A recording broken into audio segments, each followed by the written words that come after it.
Et de retour après ce premier event sur PZ pour la suite du Téléthon Gaming 2025.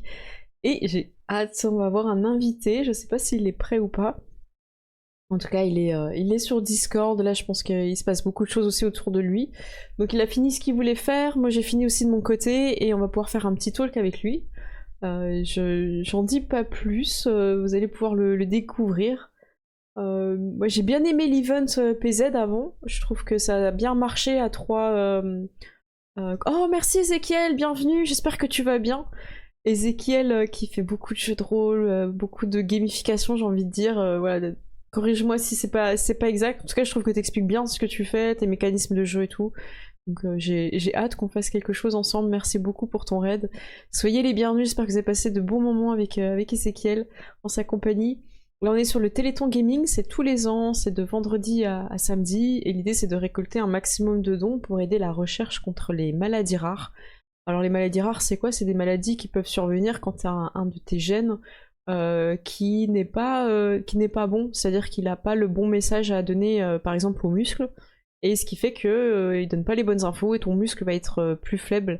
Donc ça peut être un cœur qui bat pas très bien, ça peut être tous tes muscles qui fonctionnent pas, qui ont pas de tonicité, et donc t'as à peu près 5000 maladies rares qu'on appelle comme ça.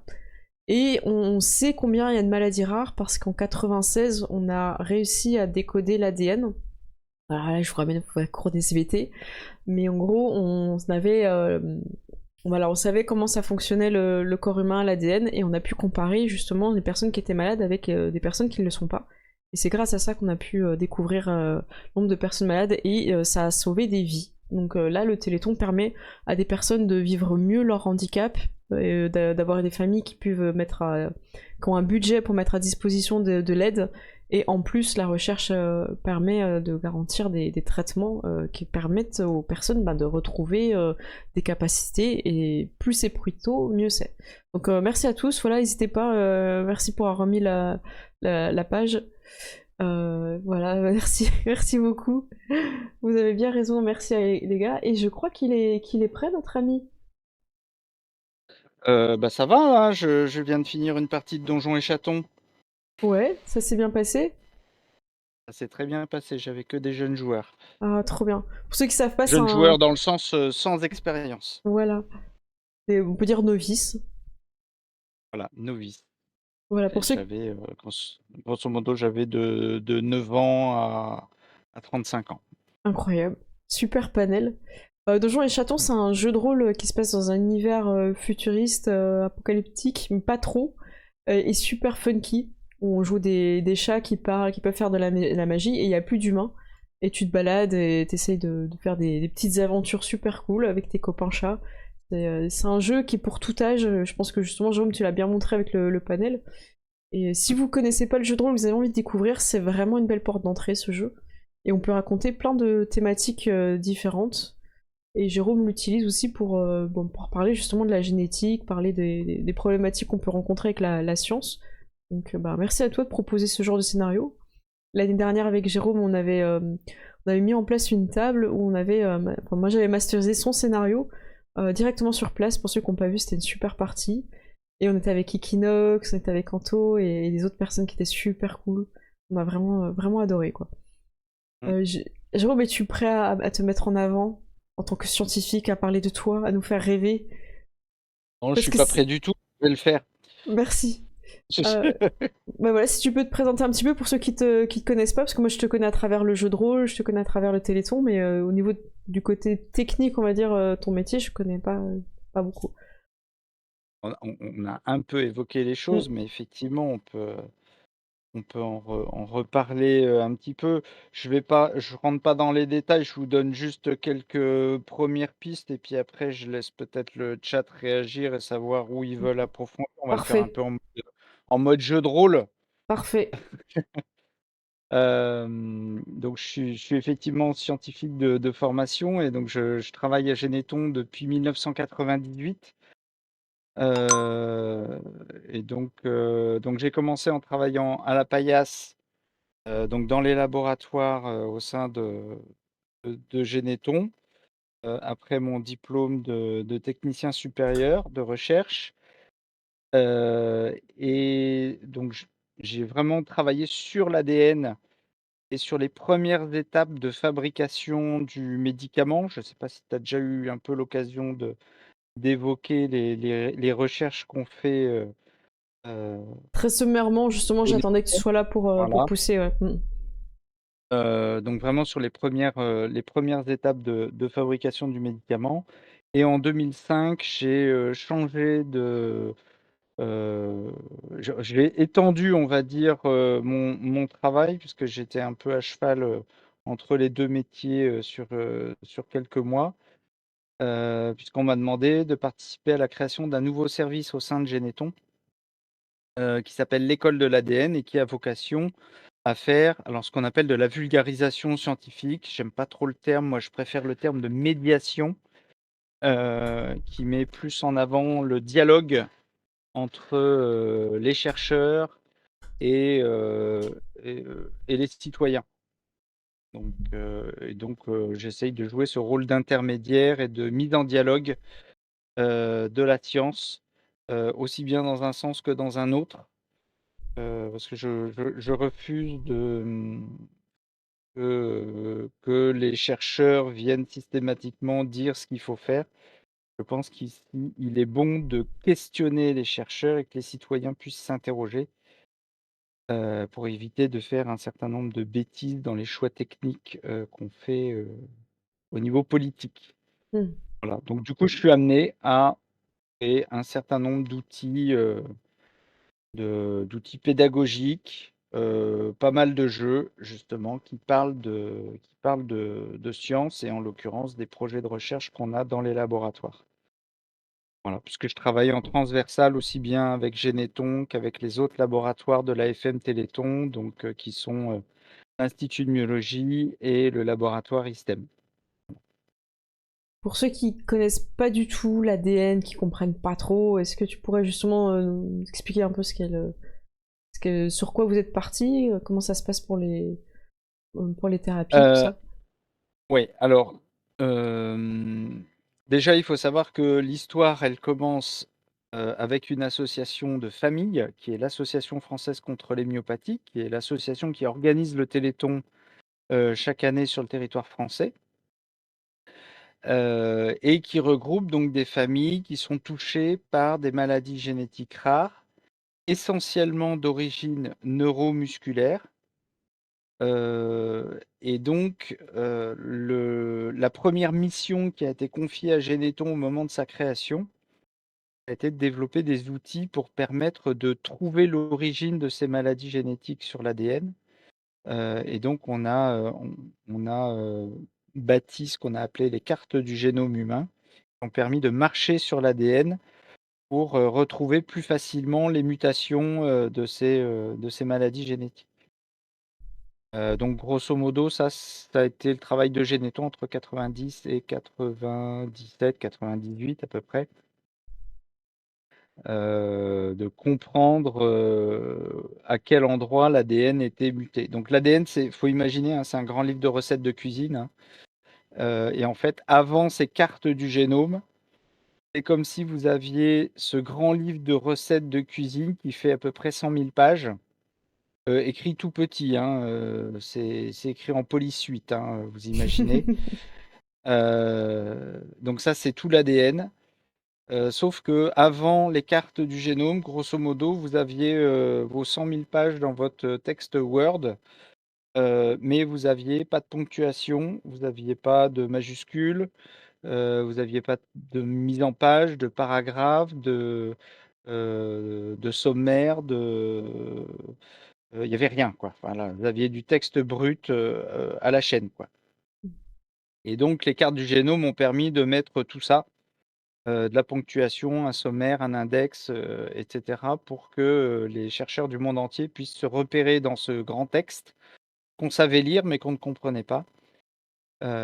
Et donc, grosso modo, maintenant qu'on a lu intégralement l'ADN humain, c'est un petit peu comme si vous aviez l'outil recherche dans Word.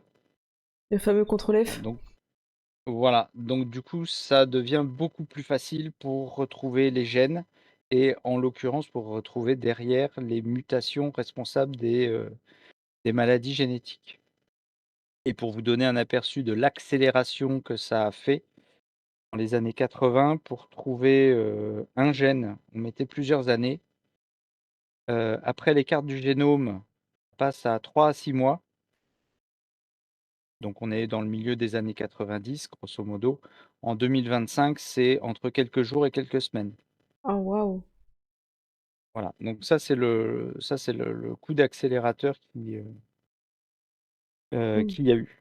Et donc une fois qu'on a eu fait ce travail de rechercher l'origine de la maladie dans les années 90, on a pu se lancer dans réfléchir à des traitements pour aller réparer l'ADN à l'endroit où il y a la mutation. Et donc ça a fait l'objet donc du programme de thérapie génique qui est porté par Généton depuis donc maintenant 1998, donc qui est en fait l'année où je suis arrivé à Généton. Donc j'ai fait partie de toute cette masterclass qui est arrivée et qui s'est formée sur cette stratégie thérapeutique qui ne fonctionnait absolument pas au moment où je suis arrivé, hein. On peut se le dire que c'était quand même un gros pari de la part de Généton parce que ça ne marchait pas, hein. Mm. Donc ça a commencé à marcher 2 ans plus tard. Et voilà. Donc Mm. et donc depuis l'an 2000, on accumule les données, et puis les réussites sur des essais cliniques chez l'homme. Ça a commencé tout doucement. Dans les années 2000, il y a eu quelques réussites, il y a aussi eu quelques échecs. Et en fait, depuis le début des années 2010, là, enfin, ça s'accélère en fait. On a grosso modo quasiment tous les ans, on peut annoncer une nouvelle réussite dans le domaine de la thérapie génique avec un essai clinique qui fonctionne ou un essai clinique qui démarre chez l'humain. Donc, C'est top, hein. et on a quelques belles réussites ces dernières années, des réussites qui sont vraiment très impressionnantes. Tu peux nous en donner un exemple, par exemple, qu'on se rende compte Alors, je peux vous donner, on va dire l'exemple, je vais vous en donner deux, hmm. pour deux raisons différentes. Le premier, c'est sur l'amyotrophie spinale infantile, donc qui est une maladie qui touche les neurones, qui est très grave puisque l'espérance de vie à la naissance c'est à peu près 2 ans. Et grosso modo, c'est des enfants qui ne vont jamais acquérir la marche et qui très rapidement vont avoir des problèmes neurologiques et des problèmes respiratoires, cardiaques, etc., qui ne vont aller qu'en s'aggravant. Et en général, ils ne dépassent pas l'âge de 2 ans. Hmm. Et donc, nous, on a eu une équipe autour de Martine Barkat dans les années 2010, pardon, donc c'était 2010 ou 2011, quelque chose comme ça, qui a mis au point une stratégie d'injection du produit qui a fait l'objet d'un brevet. Et en fait, cette stratégie a été reprise par une entreprise américaine qui l'a emmené jusqu'en clinique, donc c'est-à-dire qui a fait des essais chez l'homme avec, à partir des travaux de Généton, avec des résultats tout à fait impressionnants, puisque les enfants, à partir du moment où on leur injecte le produit, sont capables de retrouver de la motricité, de marcher, de parler, de Trop bien. courir et d'avoir une vie parfaitement normale. Et donc ce produit-là a fait l'objet en 2019 d'une autorisation de mise sur le marché aux États-Unis, 2020 en France. En 2025, on a à peu près 5000 enfants qui ont été traités dans le monde avec ce produit-là, qui est vendu sous le nom de Zolgen SMA. Euh, et on va dire la dernière petite actualité autour de cette maladie, c'est qu'en fait, on s'est rendu compte que cette maladie, si elle n'était pas traitée très rapidement, à partir de l'âge de grosso modo 4-5 mois, il y a des symptômes qui apparaissent et même si on injecte le médicament, les désordres que ça a opérés tout le système nerveux central sont irréversibles. Aïe. Donc plutôt c'est pris, Et mieux c'est. ouais, exactement. Et donc en fait, malheureusement, jusqu'à présent, euh, en France, on injectait le médicament une fois que les symptômes apparaissaient. Ah, d'accord. Donc un diagnostic, grosso modo, qui s'opère entre 4 et 6 mois. Et donc l'AFM a dit: «Bah, c'est pas possible, nous on a un médicament, faisons Mm, un dépistage, automatique de tous les enfants à la naissance, comme ça on pourra mm, dépister très tôt et on peut injecter le médicament».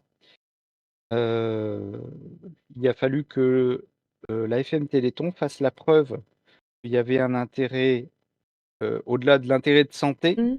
il y avait un intérêt économique aussi à le faire, parce que l'État était très sceptique là-dessus. Et donc pendant 2 ans, l'AFM a pris en charge, complètement, avec l'argent du Téléthon, dans 2 régions pilotes, le dépistage systématique de tous les enfants à la naissance. D'accord. Avec derrière, une injection à, grosso modo, après le dépistage, grosso modo, on peut injecter le médicament entre J+14 et J+21, après la naissance. D'accord, donc Et donc on a c'est pu très dé tôt. donc c'est très tôt, c'est bien avant l'apparition des symptômes.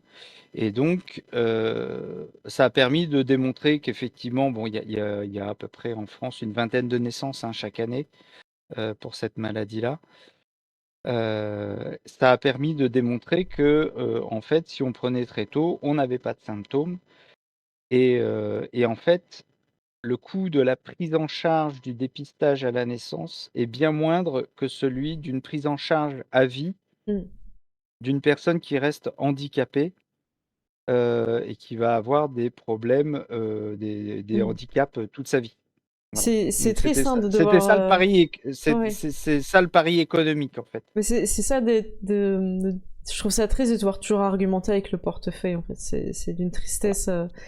Mais en tout cas, tant Et mieux que et voilà et donc la bonne nouvelle, c'est que depuis le 1er septembre 2025, en France, on fait un dépistage systématique à la naissance dans tout le pays. Voilà. Ah, Voilà, donc c'est pas ça c'est rien. la C'est. petite nouvelle de cette année.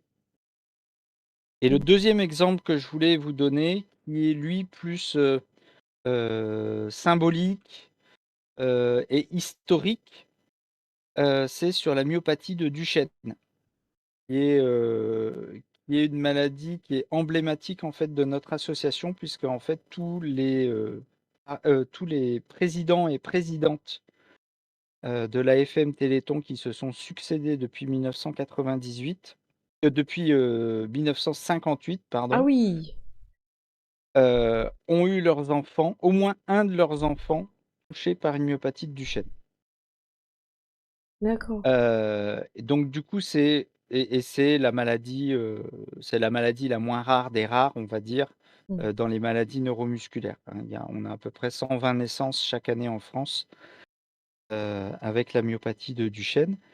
Alors elle paraît moins sévère parce qu'en fait, les symptômes s'installent plus lentement. Grosso modo, la perte de la marche, s'opère vers l'âge de 10-12 ans. Et puis après, maintenant, avec les prises en charge successives, qu'il y a, grosso modo, l'espérance de vie s'est établie autour de entre 35 et 45 ans. Mais en fait, c'est encore plus douloureux pour les familles parce qu'elles ont vraiment le temps de s'attacher à leurs enfants. Mm. Donc c'est encore pire.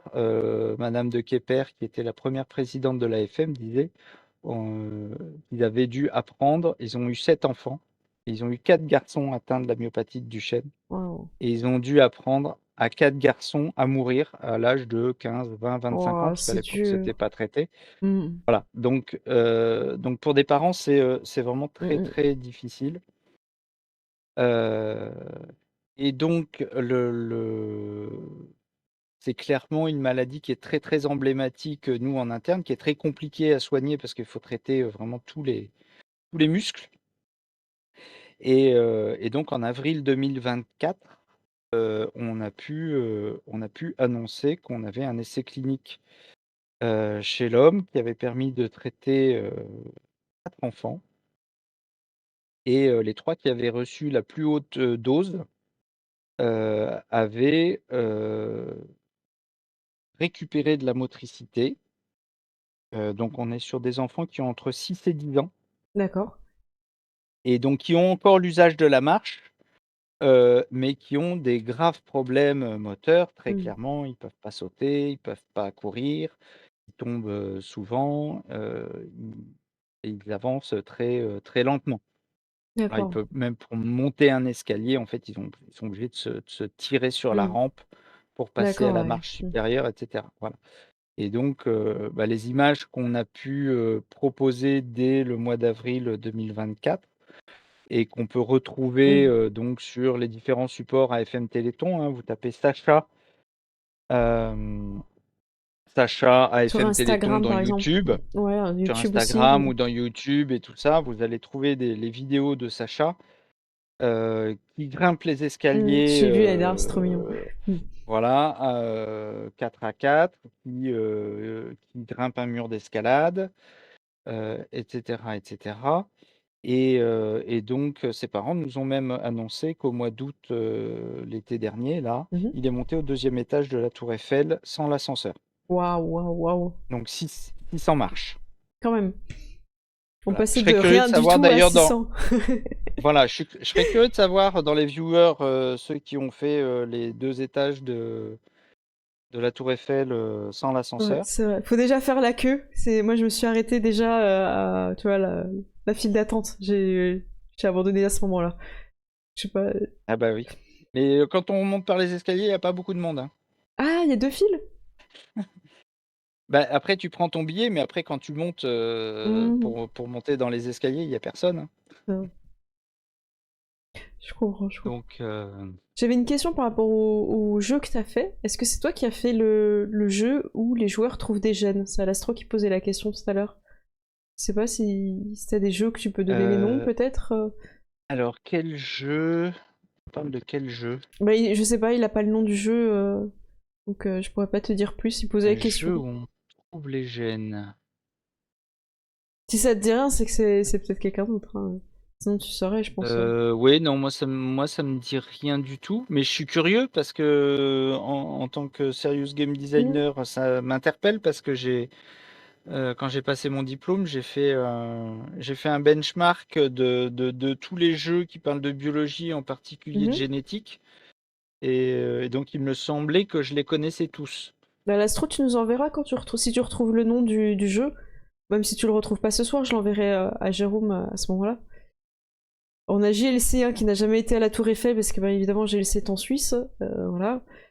Et on a aussi, bah, on a Mehdi hein, qui a des soucis aussi, qui fait que 5 marches c'est compliqué pour lui, donc c'est bien que vous puissiez témoigner aussi de votre vie, comment ça se passe pour vous aussi, quoi. Parce Mm. qu'on se rend pas compte en fait quand on n'a pas de soucis, c'est horrible hein, de dire ça, mais on n'a aucune idée et aucune conscience de ce que c'est d'avoir un handicap quel qu'il soit, quoi. Il y a des choses qu'on arrive un peu plus à imaginer. Je parle par exemple de la surdité ou de la vue. C'est des choses qu'on peut assez se représenter. Mais un handicap de type mobilité, force, équilibre, tout ça, je trouve ça beaucoup plus dur à comprendre ce que ça amène dans ton quotidien. Alors c'est pour ça que moi je me suis donné, on va dire, une espèce de règle de vie et on est beaucoup à Généton ou enfin dans nos laboratoires à se l'être donné, c'est de ne pas utiliser les ascenseurs. Ah, ok. Parce que pour être conscient que nous on a des muscles et que et donc du coup, ben, ayons la chance de les Hmm. utiliser. Heu et donc bah, utiliser systématiquement, les escaliers. Ça permet de faire, un minimum Hmm. d'efforts et de s'entretenir de toute façon. C'est une très bonne chose. Et voilà et ça permet de prendre conscience, de se dire, bah, à chaque fois qu'on prend les de prendre les escaliers, de pouvoir, remercier de pouvoir prendre les escaliers, Mm. par respect pour ceux qui, sont obligés de prendre l'ascenseur. Ouais, je comprends. Moi, je le fais, mais c'est plus parce que je bouge vraiment pas. J'avais pas cette notion de me dire moi je peux et peut-être que d'autres peuvent pas. Mais je penserai ça quand j'ai retravaillé. Parce qu'il y a les escalators, tout le monde prend les escalators et marche et reste, tu sais, debout. Non, moi je suis là. Oui, oui. Allez, je marche. Ça fait du Bah, bien. moi, même quand je prends les escalators, Mm. je monte dans l'escalator. Voilà. T'es la personne qui va à gauche, hein, parce qu'il faut expliquer à GLC, parce que Exactement, GLC est en Suisse. exactement. Quand tu prends un escalier ou un chemin, surtout en région parisienne, à gauche c'est ceux qui veulent aller vite, à droite c'est ceux qui sont tranquilles, tu vois. Ceux Voilà. qui regardent leur smartphone. Oui, c'est vrai, tout le temps. Hein. En trottinette, partout. Du coup, Jérôme, on a vu un petit peu comment ça s'est mis en place pour toi, un petit peu ton rôle dans tout ça. Est-ce qu'il y a des choses que tu veux préciser parce que on comprend pas bien. Enfin, moi, en tout cas, je dis on, mais c'est voilà, parce que j'imagine que je suis pas la seule à pas bien comprendre comment quelque chose qui fonctionne pas dans le corps humain, parce que ben, c'est comme tu parlais de mutation, peut finalement être, alors je vais dire rééquilibré, mais je pense pas que c'est le bon mot, réajusté. Je sais pas comment les mots que vous utilisez, C'est refabriqué tout simplement, hein. refabriqué. Ouais, bah, alors là, petit cours de biologie rapide. Oui. Grosso modo, on va faire le cours de la troisième à la première S, spécialité SVT en 4 minutes. Euh, donc, on est tous constitués de cellules, et donc dans le noyau de chacune de nos cellules, il y a de l'ADN. Et donc, je vous ai dit, l'ADN, c'est un grand livre de recettes de Mm. cuisine. On a à peu près chez l'espèce humaine 21 000 recettes de cuisine, qu'on appelle les gènes, pour utiliser des termes un peu techniques, et que certains doivent avoir déjà entendu. Et chaque gène permet de fabriquer dans les cellules une protéine. Et chaque protéine, en fait, a une fonction dans les cellules. Ça peut être une fonction de structure, ça peut être une fonction enzymatique. Alors c'est quoi Euh, enzymatique ça- Enzymatique, ça veut dire que ça va être capable de couper, copier, coller, Ah d'accord. des choses comme ça. Ok. C'est-à-dire que ça va avoir une action, alors soit sur l'ADN, soit sur une protéine, etc. Ok. Donc chaque protéine a vraiment des fonctions. Vous en connaissez plusieurs, hein, la kératine, par exemple, pour les ongles ou les Mm. cheveux. Oui. L'insuline, qui permet de Mm. réabsorber le sucre dans les muscles. Vous connaissez aussi l'hémoglobine, qui fixe l'oxygène dans le sang. Oui. Voilà, donc vous en connaissez un certain nombre.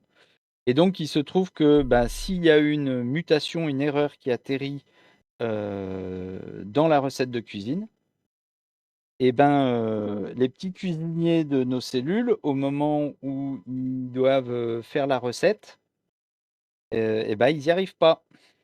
Et donc, il manque une protéine dans la cellule. Ou la protéine qui va être fabriquée à la place va être toxique, ou enfin voilà, il y a plein de possibilités. Et donc, s'il n'y a pas la protéine ou si c'est toxique, du coup, il y a une fonction qui n'existe pas, et c'est là qu'on a une maladie génétique. Et donc, nous, le but, c'est dans un premier temps de trouver la recette de cuisine. Donc, je vous ai expliqué que ça, maintenant, on sait le faire de manière assez simple, hein. Il y a à peu près 4500 gènes responsables de maladies génétiques qui ont été identifiés dans le monde à ce jour. Donc, une fois qu'on a identifié ce gène, on va le recopier. On va recopier une version fonctionnelle et complète qu'on va utiliser comme gène médicament. Et sauf que pour faire rentrer de l'ADN dans les cellules, on a besoin d'un transporteur, parce que ça ne rentre pas tout seul dans les cellules. Il y a des membranes pour aller jusque dans le noyau. Et donc, le meilleur transporteur qu'on ait trouvé, il y en existe plusieurs, hein, mais le meilleur qu'on ait trouvé à ce jour, ce sont les virus. Parce que les virus, ça fait Mm. 4 milliards d'années qu'ils font ça sur Terre, hein. Faut pas se On mentir. est là. Et oui, on a 4 milliards d'années de recherche et développement dans la nature pour que les virus soient capables de rentrer dans les Mm. cellules. Donc nous, on fera pas mieux, hein, même en mobilisant toutes les équipes du CNRS et de l'INSERM en Mm. France. Donc on a copié en fait le fonctionnement des virus et en fait on fabrique des boîtes microscopiques, alors même plus que microscopiques, c'est nanoscopique, donc c'est 1000 fois plus petit qu'un micromètre, qui ressemble à des virus et dans lequel on met notre gène médicament.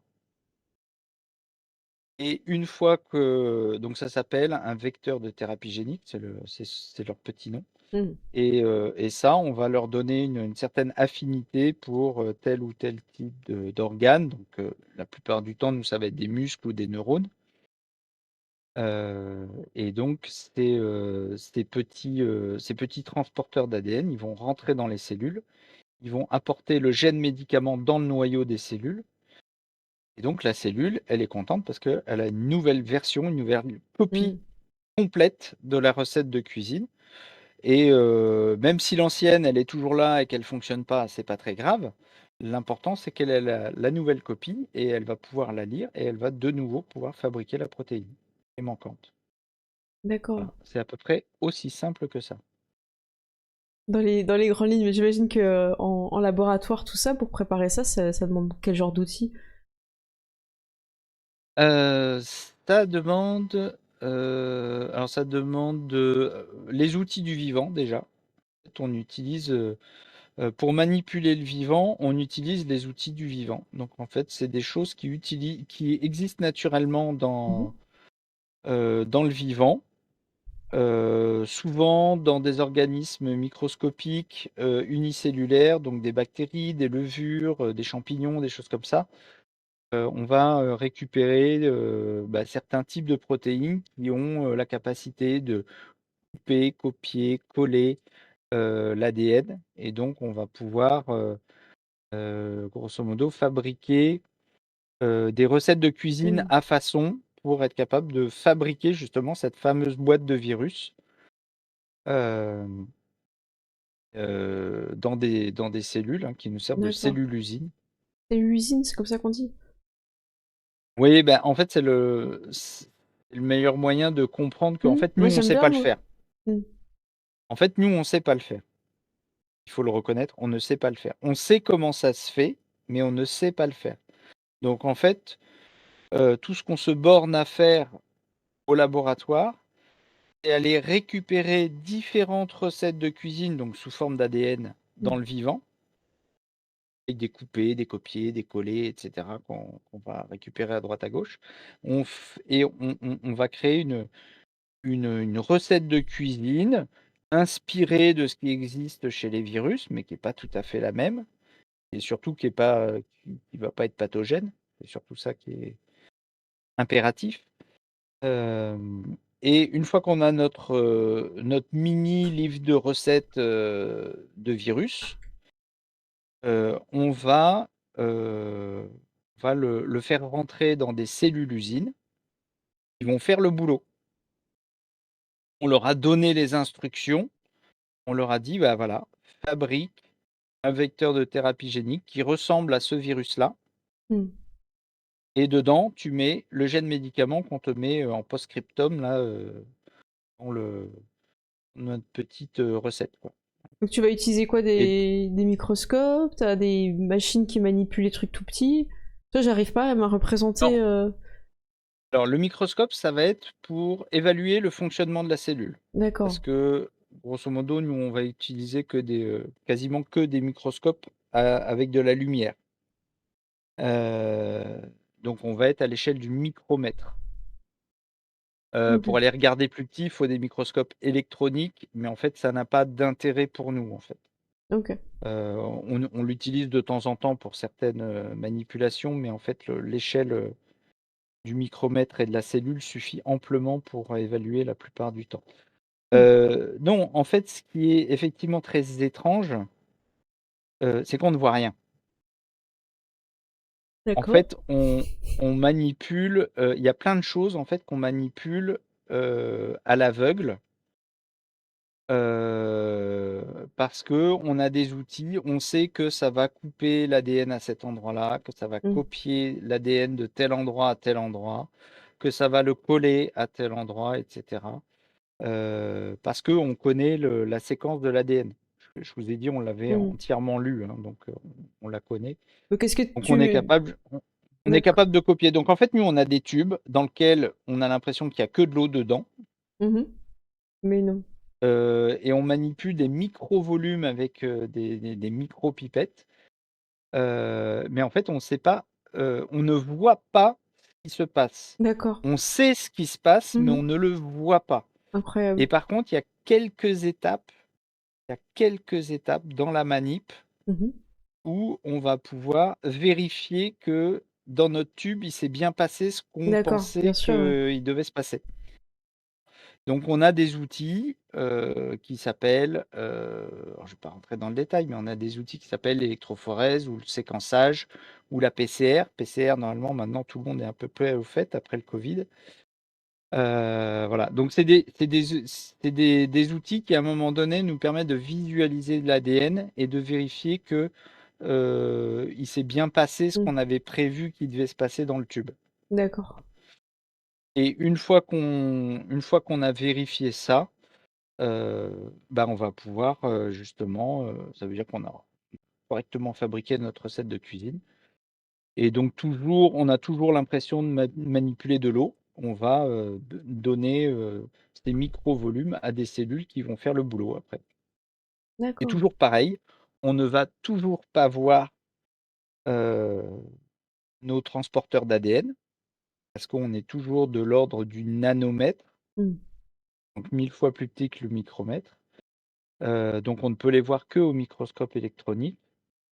Mais par contre, on a des outils de détection, soit en imagerie, soit en immunologie. Donc, c'est-à-dire qu'on peut aller accrocher des petites molécules fluorescentes D'accord. sur l'enveloppe de notre virus. Mm. Et donc, on peut allumer et donc, du coup, derrière, doser Ok. la quantité de transporteurs d'ADN qu'il y a dans notre tube. D'accord, c'est super. Voilà. Je Donc vais... on utilise des lasers en général pour justement pouvoir faire ce dosage très précis. D'accord, du coup on se représente mieux. Alors je vais reprendre un petit peu les questions qu'il y a eu dans le chat, même si je pense que tu as répondu à certaines. Lui nous demandait c'est quoi qui définit une myopathie? C'est toutes les maladies dégénératrices ou dégénératives ou s'il y a autre chose? Alors déjà, on peut partir de la racine grecque de myopathie. Pathie, c'est maladie. Myo, c'est le muscle. D'accord. Donc, maladie du muscle. Ok, comme ça c'est plus clair. Mm, Euh, et donc, les myopathies, c'est en général une classe de maladies qui va toucher les muscles euh, et qui va entraîner une dégénérescence musculaire. Voilà, c'est pas forcément d'un. D'accord. Alors après, il faut savoir que je suis pas médecin, donc je suis pas. Donc n'hésitez pas à me fast-checker parce que je ne suis pas à l'abri de dire des bêtises quand on va sur ce là-dessus. Moi, je suis plutôt un biologiste moléculaire et cellulaire. Donc voilà. Donc sur les questions des maladies, à partir du moment où on rentre dans des détails, je peux dire des bêtises. La question suivante c'était est-ce qu'un jour on sera capable de connaître toutes ces recettes en parlant de décodage de l'ADN? Euh, alors, j'ai pas été regardé récemment, mais on les a quasiment toutes identifiées, les gènes de l'espèce humaine sont à peu près toutes identifiées. D'accord. Il doit pas y en rester beaucoup qui nous échappent. Alors quand je dis, alors je vais pas dire identifiées, pardon. Utiliser un autre terme. On les a toutes localisées. D'accord. C'est-à-dire qu'on sait où est-ce qu'ils sont sur les chromosomes, à quel endroit ils sont positionnés sur le chromosome. Ok, Par contre, il y en a beaucoup moins qui sont identifiés, il y en a beaucoup, mais il y en a quand même moins. C'est-à-dire qu'on ne sait pas forcément quelle protéine est fabriquée derrière. d'accord. Par exemple, Voilà, tu donc du saurais coup, où est... on sait pas forcément la fonction qui est remplie derrière. D'accord. Par exemple, la couleur des yeux, on pourrait savoir où est-ce que c'est. C'est- Oui, alors, après la couleur des yeux, à ce jour, il y a 6 gènes différents qui rentrent dans la coloration des yeux. D'accord, ok. Donc c'est pour ça que vous avez, grosso modo toutes les couleurs possibles entre le bleu et le noir. D'accord, ok. Donc le noir, ça veut dire que grosso modo, tous les gènes, ils fabriquent des trucs et donc du coup, vous avez une telle quantité de protéines et en l'occurrence de mélanine, puisque c'est la mélanine qui est la protéine qui donne cette couleur, aux yeux. Heu, donc plus vous produisez de mélanine et plus vous avez les yeux foncés et si vous ne produisez pas de mélanine ou très peu, vous avez les yeux bleus. Ok. Après, avec le Voilà. panel qui va entre tout. Ok. Voilà et entre les 2, vous avez le vert, le marron, le noisette, le gris, et cetera, et cetera. Ok, ok. C'est hyper intéressant. Il y a Alastro qui te posait une question. Il voulait savoir si tu connaissais le jeu vidéo Foldité. Ou Foldity, je sais pas comment on dit. Alors c'est Foldit, ouais, j'ai vu, Foldit, ok. ce que tu m'as passé. Ouais, Foldit. Alors c'est hyper intéressant parce que c'est à la fois un jeu et pas un jeu. Ah, ah. Alors à quoi ça ressemble? Qu'est-ce qu'il faut faire? En fait, c'est un jeu sérieux, Foldit. Ok, c'est sérieux. C'est un des premiers jeux sérieux. Donc c'est-à-dire qu'en fait, au début, vous pouvez y jouer. Donc le Foldit, ça veut dire, repliez là et en fait, c'est un jeu où on vous propose des structures de protéines, heu alors enfin, des structures, pardon, des séquences protéiques, heu, donc c'est-à-dire la protéine avant qu'elle soit finalisée et vous devez suivre un certain nombre de règles pour, donner une configuration en 3D, à cette séquence protéique. Mais il y a des règles Mhm. pour le faire. Donc c'est-à-dire que vous devez replier la protéine d'une certaine façon et cetera. Et donc en fait, c'est une espèce de jeu, à énigmes, avec des niveaux, et en fait, les propositions qui vous sont faites sont de plus en plus compliquées. C'est des espèces de casse-tête, en fait. D'accord. C'est des En et les 3D en casse-têtes sont de plus. plus voilà, les Mhm. casse-têtes sont de plus en plus compliqués. Sauf qu'il y a un moment donné dans le jeu, vous êtes tellement bon, vous êtes tellement élevé dans le niveau du jeu que les propositions qu'on vous demande de résoudre sont des vraies séquences protéiques proposées par les chercheurs et qui permettent de faire travailler l'intelligence collective plus vite qu'une intelligence artificielle Oh, waouh. pour pouvoir résoudre la, construction en 3D, la modélisation en 3D de la protéine. Incroyable. Et donc, les joueurs qui arrivent à ces niveaux-là et qui contribuent à résoudre justement le casse-tête de ce repliement de protéines, sont cités dans les publications scientifiques Ah derrière. ouais. Incroyable. Donc c'est vraiment ce qu'on appelle un jeu sérieux, qui permet de collecter de la donnée. Hmm. Voilà et donc il y a plusieurs protéines déjà qui ont été, dont les structures 3D ont été, identifiées grâce à la participation de plusieurs joueurs sur Foldit. Eh ben bravo Et à donc eux, et c'est trop bien. ils sont cités dans les publications scientifiques. Ah bah oui, excellent. J'en profite hein, pour vous remettre le lien pour ceux qui ont envie de soutenir avec les dons, n'hésitez pas. Si quelqu'un veut arrondir aussi les chiffres, on n'aime pas quand c'est pas arrondi, on aime bien que c'est les chiffres, voilà, pair, impair peut-être, mais les chiffres ronds j'aime bien. Il y a combien là sur ta collecte? Parce que Moi comme j'ai j'ai pas le retire image. 277 et 277 sur ma collecte perso, donc on n'a pas encore la partie avec le téléthon en virtuel. Donc les gens, si vous voulez jouer avec Jérôme, va falloir pousser, hein. Et après, on a d'autres paliers qui vont arriver aussi avec la partie de jeu de rôle directement donc dans les studios du Téléthon avec Jérôme. Donc ça, j'ai hâte, ça va être trop bien. Alors, tu les as fixés où, Ah, les bah donation goals, là? Parce que moi, du coup, alors, je te dis, je les ai sous les yeux. En ce qui nous concerne, JDR virtuel, c'est à 500. Et Tac. la partie RL dans les studios, c'est à 1000. Donc, Ah. on va voir, hein. Bah oui, il va falloir faire monter la cagnotte, alors. Là, la cagnotte, ouais, elle est pas assez élevée pour qu'on approche, hein. Jérôme, est-ce que tu joues à Project Zomboid, hein, je lis les questions qui arrivent. Pas du tout. C'est Cécile qui m'a fait découvrir. Quand elle nous en a parlé, j'ai été voir pour voir ce que c'était et tout ça, mais non, je suis pas du tout un gamer de jeux vidéo. J'en fais un petit peu, mais vraiment, enfin, j'ai vraiment aucune prétention là-dessus. Je ne connais quasiment rien. Moi, je suis plutôt un joueur de plateau. Et de jeux de rôle. Je suis de la vieille génération qui préfère jouer autour d'une table avec des vrais gens. C'est un peu rétro, mais Les gens voilà. derrière l'écran sont vrais aussi, Jérôme. Hein? Regarde, tu es vrai aussi, on se parle par Oui, vidéo, non, mais tu es mais vrai. non, mais je dis pas que les gens sont pas vrais, c'est juste que je préfère avoir les gens en face, Je voir leurs comprends. yeux, voir leurs attitudes et tout ça. Voilà. Je comprends. Donc, Le chat, et on est des après, vrais gens.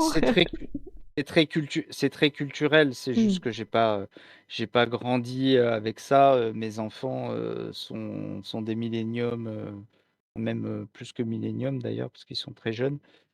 Donc eux, ils ont grandi avec ça. Ils sont beaucoup plus familiers. Les conversations à table sont incompréhensibles pour moi quand mes deux garçons commencent à parler de Minecraft et de Aïe, aïe, Roblox. aïe. Ah, il était C'est perdu. absolument terrible. Alors, je commence à parler le Roblox deuxième langue, mais voilà. Ça va venir. Je continue avec les questions. On a Mehdi qui me dit, est-ce que la neuropathie sensitivo-motrice est une maladie rare? Et si oui, est-ce qu'il y a des recherches dessus?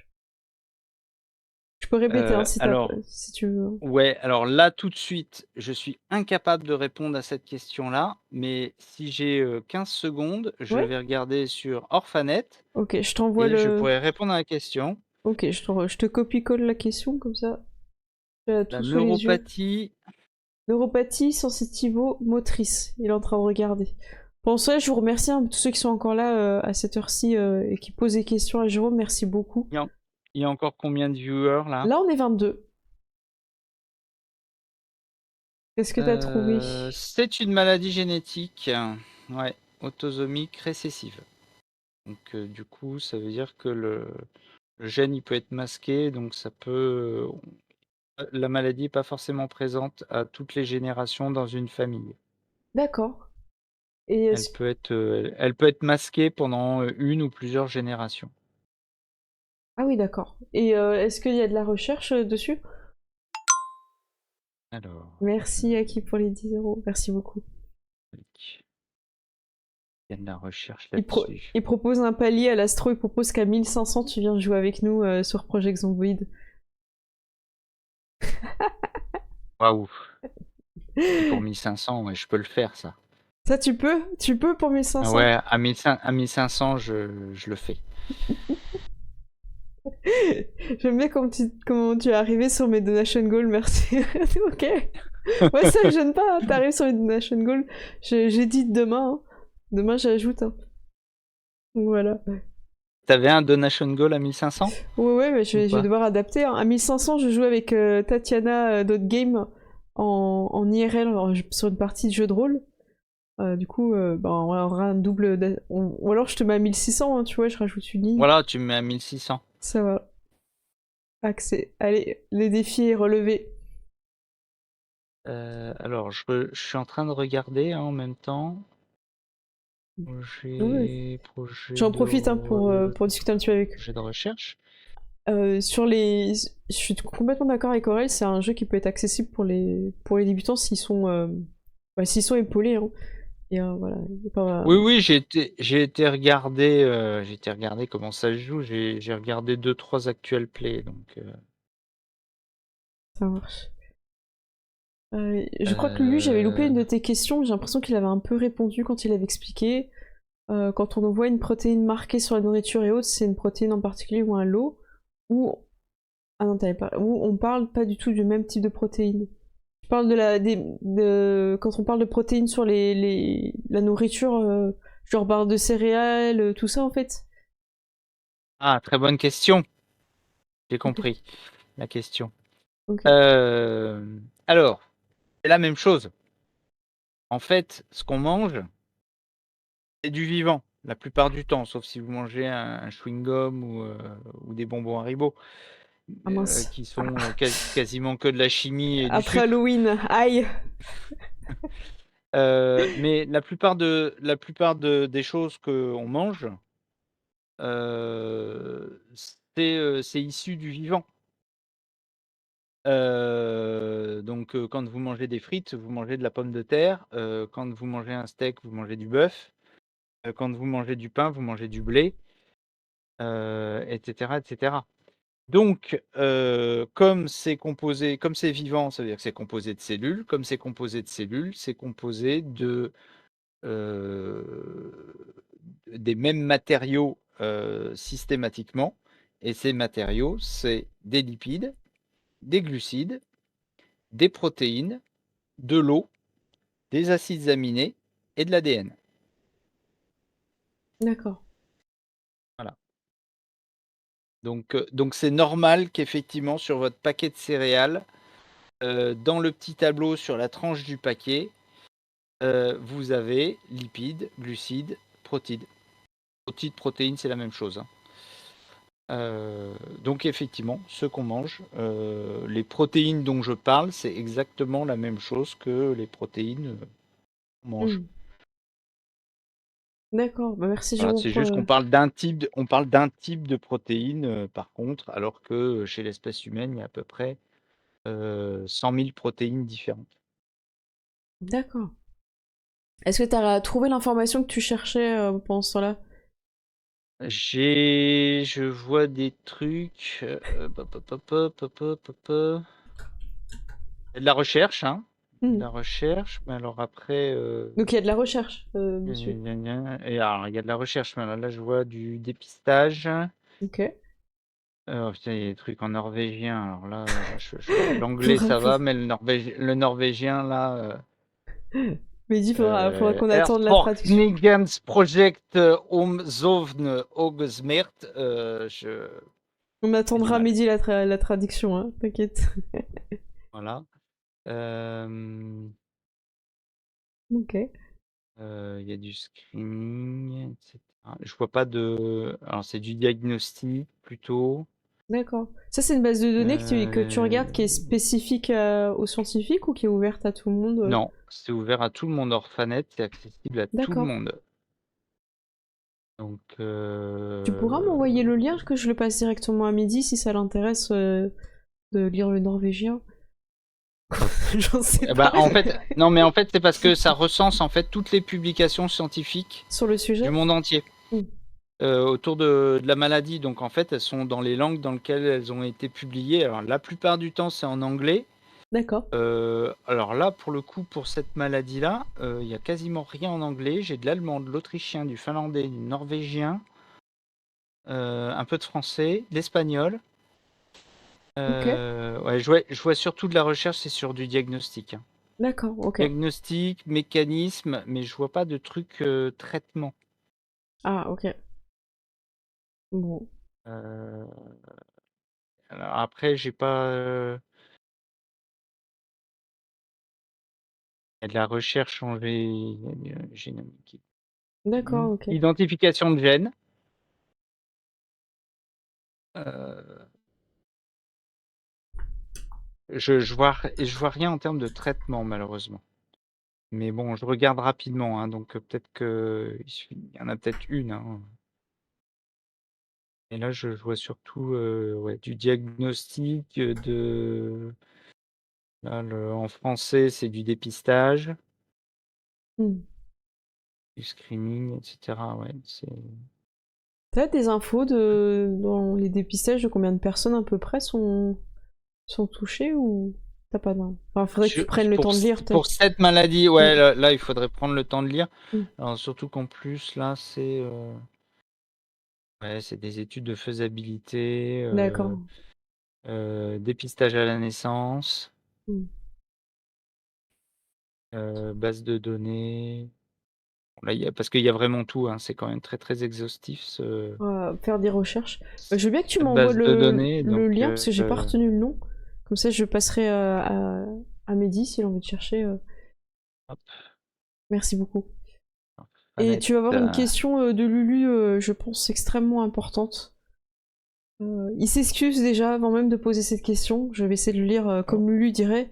Désolé pour cette bah, j'ai peur. question, mais c'est lequel ton microbe préféré, Jérôme? Je pense qu'il l'aurait lu comme ça, à peu près. Mon microbe préféré. Mhm. Alors, Merci dans lui. quel sens? Dans celui qui fait le plus peur ou celui qui est le plus fascinant? Ah, bah après c'est à toi de voir qu'est-ce qui... je pense que ça dépend. Ton préféré, ça dépend pourquoi. Toi qui vois, pourquoi tu pourrais préférer. Est-ce que c'est parce que justement il fait peur Euh, ou il est intéressant alors, ouais, et ben, je vais le répondre justement sous l'angle intéressant, et justement parce que ça va être assez ambivalent ma réponse. Ça va être le virus du sida. Ok. Parce que effectivement, bah, c'est un virus qui fait des millions de morts et tout ça. Sauf que le virus du sida, nous, on l'a étudié et on l'utilise pour faire des traitements de thérapie génique, Incroyable. pour toutes les maladies du sang, du système immunitaire et les maladies auto-immunes. Parce que c'est ça qui l'attaque quand il va dans le corps. Et ben, en fait, c'est un virus qui est spécifique des cellules sanguines. Donc en fait, quand on a, designé, notre vecteur de thérapie génique, on s'est inspiré d'un virus qui était capable de cibler spécifiquement les cellules sanguines. On s'est dit: «Bah tiens, et ben HIV il fait ça très bien, et ben on va le copier et puis on va l'utiliser pour faire, notre stratégie de thérapie génique», et ça fait 20 ans qu'on fait des traitements de thérapie génique en s'inspirant de HIV. Ok. Il y a plusieurs traitements qui sont sur le marché pour traiter justement des maladies du système immunitaire. Hmm. Alors attention, hein, quand je dis inspiré, c'est vraiment inspiré, donc c'est-à-dire on n'a pas utilisé Hmm. un virus du HIV qu'on a, vidé, de son truc méchant pour mettre un truc, gentil à la place. On a utilisé quelques éléments de la boîte Mhm. du HIV, mais après on a mis, d'autres choses, justement pour le rendre à la fois plus spécifique et moins pathogène. Voilà, D'accord. donc T'as d'autres questions qui sont arrivées. Pourquoi ce métier? Voilà. Est-ce que c'est un truc que tu voulais faire depuis tout petit? T'as vu les dessins animés La Vie? Je sais... Non, je sais pas. alors oui, j'ai vu les dessins animés La Vie. La vie, la vie. Effectivement, je suis de cette génération-là. Mais on va dire il y a un faisceau d'expériences qui m'ont entraîné, vers Généton, on va dire. Le premier c'est, à 13 ans, le premier téléthon, Mhm. et mon père monte, une manifestation, téléthon dans la petite ville où j'habitais, au fin fond de la Picardie. Et donc c'est ma 1re expérience, je vais dire de solidarité, mais en fait, derrière, ce qui va faire le déclic, c'est en 1992, donc c'est 1987, hein, le premier téléthon. On fêtera le 40e téléthon l'année prochaine, au passage. Hem Donc 1987, premier Téléthon, j'ai 13 ans. Et en 1992 sort la première version des cartes du génome humain. Et ça fait la une de tous les journaux du monde entier. Et mon père me met l'article de journal sur mon bureau et il me Mhm. dit voilà, on a vendu des crêpes et des gaufres et des machins là, avec les scouts depuis plusieurs années. Bah, ça a servi à faire ça. Et c'est au laboratoire Généton que ça se fait tout ça. Et donc là, je me suis dit ah punaise, Généton, c'est de la classe. Et donc, il y a eu un premier déclic d'avoir envie de faire de la génétique. Et donc, j'ai commencé à orienter effectivement mes choix d'orientation au lycée, où je patinais un peu. J'avoue, Mhm. j'ai redoublé plusieurs fois parce que je savais pas trop où j'allais. Et en fait, ça m'a donné un but. Et donc du coup là j'ai fait des choix où j'ai fait pas mal de génétique justement et donc là j'ai été faire mon DUT de biologie appliquée et de la biologie moléculaire. J'avais très envie d'aller bosser à Généton en fait. Et donc le seul laboratoire où j'ai posé ma candidature avec mon CV après mon diplôme, enfin le seul labo en région parisienne où j'ai posé ma candidature, c'était Généton. Mais sinon il était hors de question pour moi d'aller à Paris Mhm. et j'ai été pris. C'est trop bien. Donc j'ai été pris et donc je suis rentré à Généton et donc par ailleurs quand j'étais ado, je faisais du jeu de rôle, et le premier jeu de rôle que j'ai acheté, c'était Hawkmoon Je connais pas du tout. et dans Hawkmoon, c'est du post-apocalyptique, c'est de la science-fiction et il y a des mutants.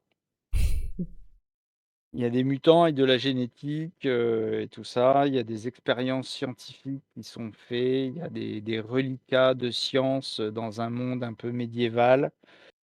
Où on retrouve ça ressemble un peu à Donjons et Chatons, mais sans les chatons. Voilà. Ok, Hem trop bien. Donc c'était et très tôt, hein, cette vocation, très très tôt, hein. bah, ouais, voilà, j'étais ado. Mhm. Ouais, mon premier jeu de rôle, j'ai dû l'acheter, j'avais 14 ou 15 ans, quoi.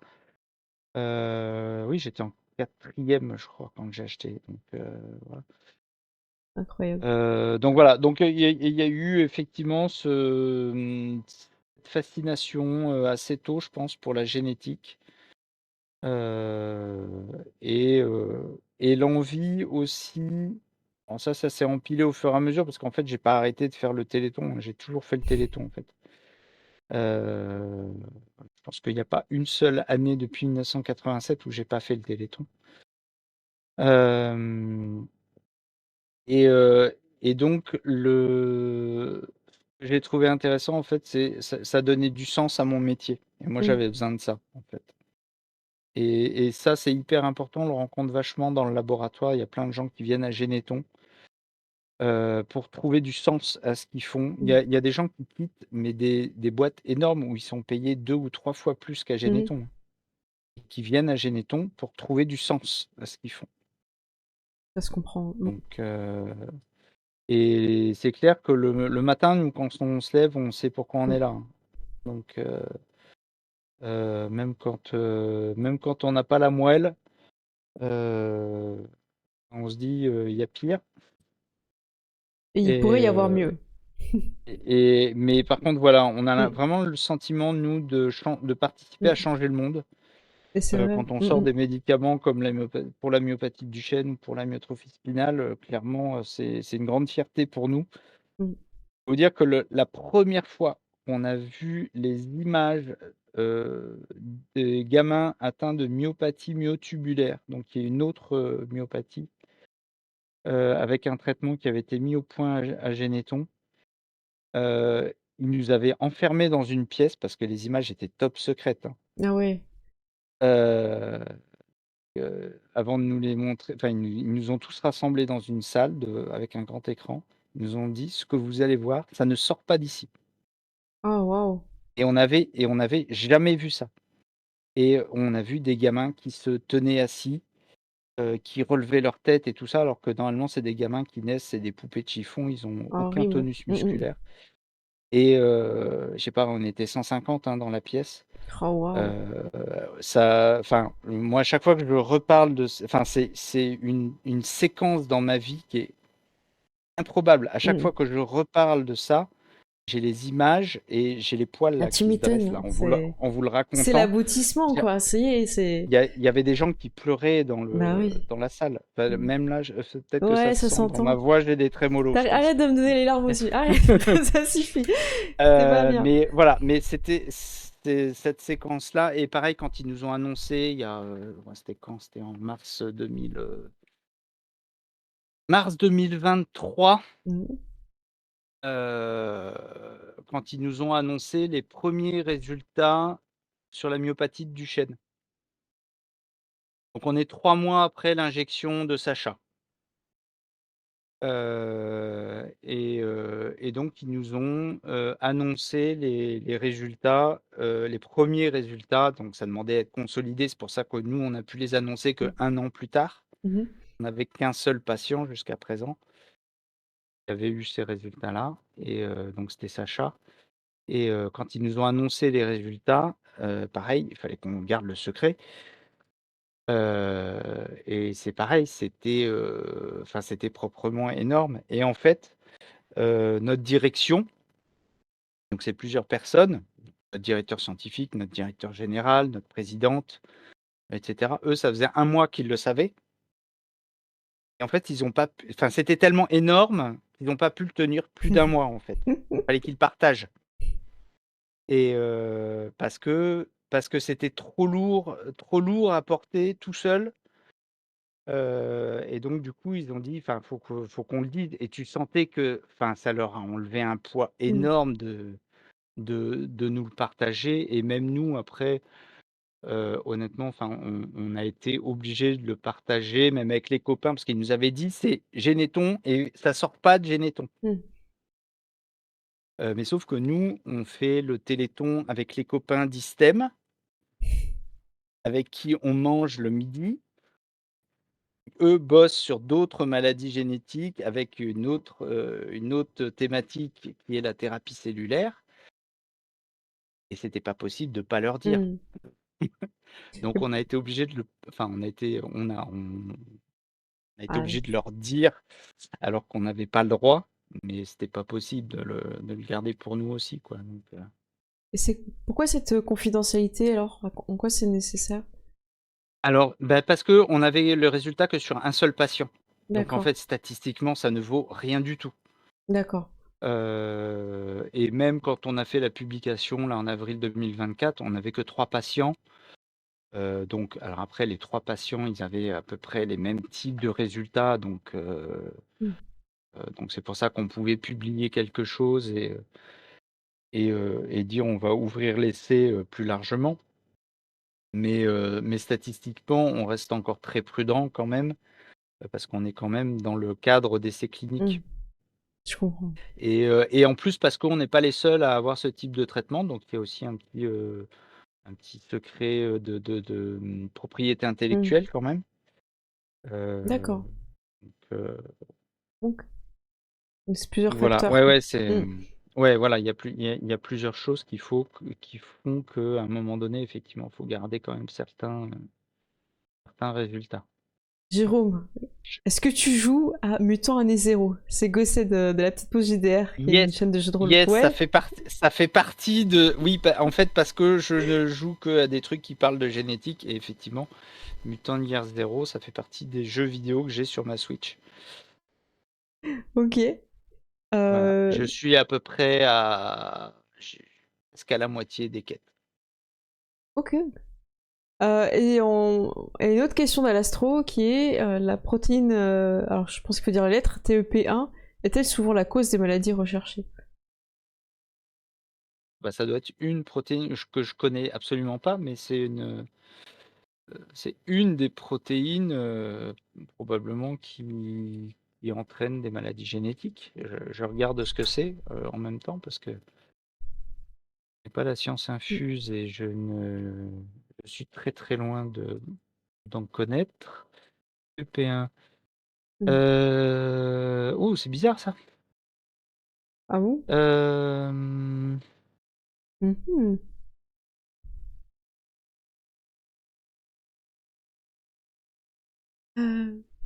Ok, je reposerai ta question, je lui, je peux. viens de voir aussi. J'attends qu'il regarde pour la protéine. Alors, pour moi, elle n'est pas particulièrement responsable d'une maladie génétique. Là, je suis sur la page Wikipédia, là, juste pour regarder rapidement. Il n'est pas précisé qu'elle rentre en ligne de compte sur des maladies, mais euh, apparemment, Mm. ouais, comment dire? Elle rajoute des petits morceaux au bout des chromosomes, en fait, ce qu'on appelle les télomères. Et donc les télomères, c'est ceux qui indiquent en fait la durée de vie d'une cellule. Donc en D'accord. fait, au fur et à mesure que la cellule se divise, elle perd des petits bouts de télomères. Et donc ça indique sa durée de vie. Quand les télomères ils sont à zéro, la cellule meurt. Ok.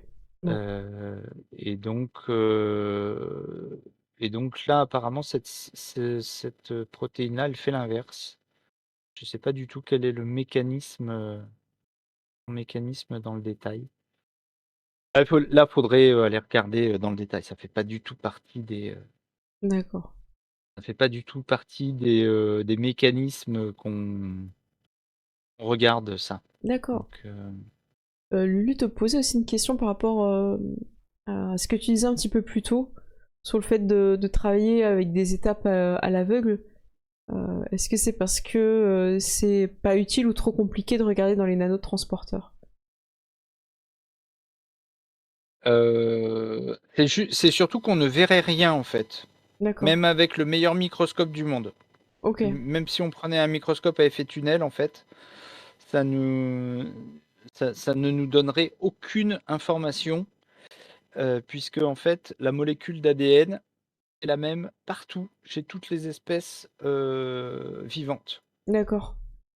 Donc, ce qui fait la différence, euh, c'est la séquence d'ADN. Donc, c'est-à-dire, c'est les informations qui sont contenues. Et donc, en fait, pour pouvoir savoir ce qu'il y a dessus, faut le lire.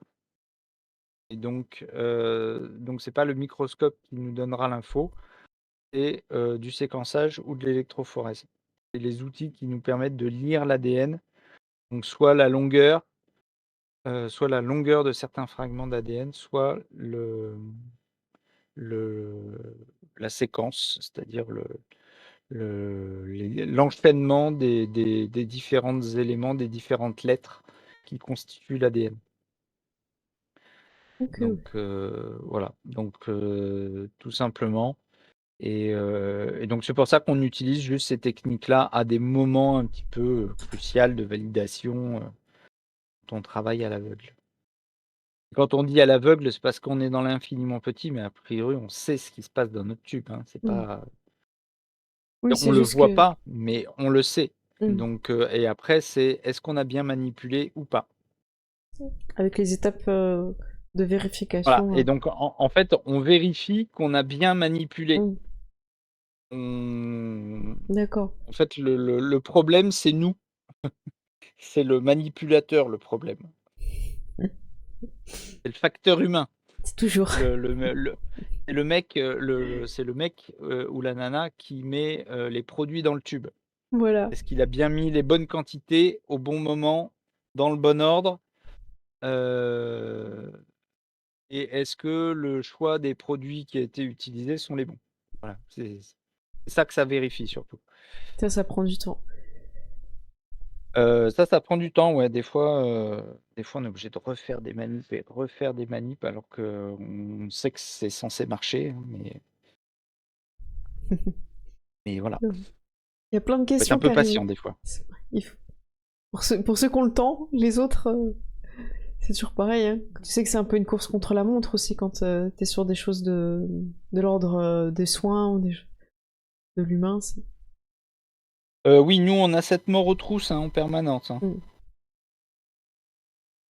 Je vais en profiter pour te poser d'autres questions qui sont très gourmands, questions avec toi. Ils font des recherches sur la maladie de... Alors, je sais pas s'il faut dire Charcot ou Charcot. Je sais pas, Charcot, on dit Charcot. Charcot. Charcot, ouais. Charcot, très grand médecin, c'est lui qui a créé le service de myologie à l'hôpital de la Pitié-Salpêtrière à Paris, dans la deuxième moitié du 19e siècle. D'accord. Et donc, il est à l'origine de la description de plusieurs maladies neuromusculaires, dont la maladie de Charcot, dont la maladie de Charcot-Marie-Tooth, et donc plusieurs autres dont il n'a pas forcément donné son nom, mais voilà. Alors nous, on travaille pas sur alors déjà la maladie de Charcot et la maladie de Charcot-Marie-Tooth, c'est pas les mêmes. D'accord. Pas les mêmes mécanismes. Charcot-Marie-Tooth, c'est une maladie qu'on appelle monogénique, donc c'est-à-dire qui touche un seul gène. Ok. Alors il y a plusieurs gènes, il y a des gènes différents qui sont responsables de la maladie de Charcot-Marie-Tooth, mais à chaque fois, il n'y a qu'un seul gène chez un malade qui est touché. La maladie de Charcot, elle est plus compliquée parce que on a identifié un certain nombre de gènes qui sont responsables de cette maladie, mais on ne comprend pas le mécanisme de déclenchement de la maladie. D'accord. Donc, on considère qu'effectivement, il y a un facteur génétique, mais il y a certainement un facteur environnemental qu'on ne maîtrise pas et qu'on ne comprend pas à ce jour. Alors, à ma connaissance, Mm. pour moi, pour le moment, on ne connaît pas le mécanisme déclencheur. On en connaît peut-être certains, mais en tout cas, elle est pour le moment très très mal décrite. Et donc, on parle de ce qu'on appelle des maladies multifactorielles. D'accord. Et donc là, a priori, la maladie de Charcot, pour moi, elle n'est pas directement concernée par la thérapie génique parce que justement, c'est plus compliqué. C'est comme la sclérose en plaques, en fait, ou la maladie d'Alzheimer ou de Parkinson. Ça rentre dans cette classe de maladies-là où il y a plusieurs facteurs. Il y a de la génétique, mais il y a autre chose. Il y a une autre question vis-à-vis de l'IA. Est-ce que c'est quelque chose que vous utilisez dans vos recherches? Oui. Je vais donner 2 exemples. Mm. Le premier exemple, c'est pour du diagnostic. Je vous ai parlé tout à l'heure de microscopie. En fait, on sait que dans les cellules musculaires, on va être capable d'allumer avec des éléments fluorescents, les noyaux des fibres musculaires et après de prendre des images, avec le microscope. En fait, on a identifié que dans des cellules musculaires en bonne santé, les noyaux de ces cellules-là sont en périphérie de la cellule. Ils sont collés contre la membrane de la fibre musculaire. Parce qu'en fait, la fibre musculaire, elle est pleine. D'accord. Elle est pleine justement des éléments contractiles de la fibre musculaire. Donc du coup, les noyaux se font repousser sur les côtés. Et dans des cellules qui sont abîmées, qui ont été détruites, traumatisées, pas forcément liées à la maladie, hein. Ça peut être une séance de sport un peu enlevée, quoi. Mhm. Les fibres musculaires peuvent être amenées à se détruire. D'accord. Dans ces cas-là, les fibres musculaires, elles ont une capacité de régénération et on a remarqué que quand les fibres musculaires sont en régénération, les noyaux migrent au milieu de la fibre musculaire. Et alors, il faut savoir que les fibres musculaires, petite précision utile, une fibre musculaire, c'est la fusion de plusieurs cellules musculaires. Donc c'est pour ça qu'on va retrouver plusieurs noyaux dans D'accord. une fibre Et en fait, nous, l'intelligence artificielle, on l'a entraînée à reconnaître les noyaux et à savoir où est-ce qu'ils sont placés. Ok. On lui présente une coupe musculaire, elle va être capable de détecter où sont les noyaux, est-ce qu'ils sont en périphérie ou est-ce qu'ils sont au milieu. Et D'accord. donc, derrière, d'identifier est-ce que le muscle, Hmm. il est pathologique ou est-ce qu'il n'est pas pathologique. Voilà. Et donc ça permet d'économiser. Alors malheureusement, ça peut mettre des opérateurs au chômage, ce genre de truc, parce que elles vont beaucoup plus vite qu'un opérateur qui va se mettre derrière un microscope et qui va devoir compter les cellules. Hmm. Ouais. Ça bouge aussi hein, dans d'autres métiers, hein. Ça c'est sûr que l'IA elle arrive. Il y a encore des questions. Tu me dis si t'es fatigué, Jérôme, hein. Moi, je pense qu'on peut faire encore quelques questions, mais je sens que Ouais. je sombre petit à petit. Euh, Blague, je devais te dire ce pseudo. Est-ce que l'alimentation peut être un élément déclencheur quand tu parlais des maladies justement qui sont Oui, multi-factorielles? oui, ça fait partie des facteurs environnementaux, l'alimentation. D'accord. Il n'y a pas que, il y a pas que ça, mais ça en fait Ça en partie. fait Après, partie. il y a le stress, il y a l'activité physique, il y a la pollution, mais oui, l'alimentation, c'est une grosse partie des facteurs environnementaux. Donc faites attention à ce que vous mangez, Mm. évitez la malbouffe, cuisinez vous-même et évitez la bouffe industrielle. Voilà, on parlait des Haribo, Vous hein. vivrez plus vieux. Mm, mm. Et en meilleure santé, effectivement. Alastro qui Exactement. nous demande. Alors, il pense que sa question est un peu chelou, en fait, je sais pas.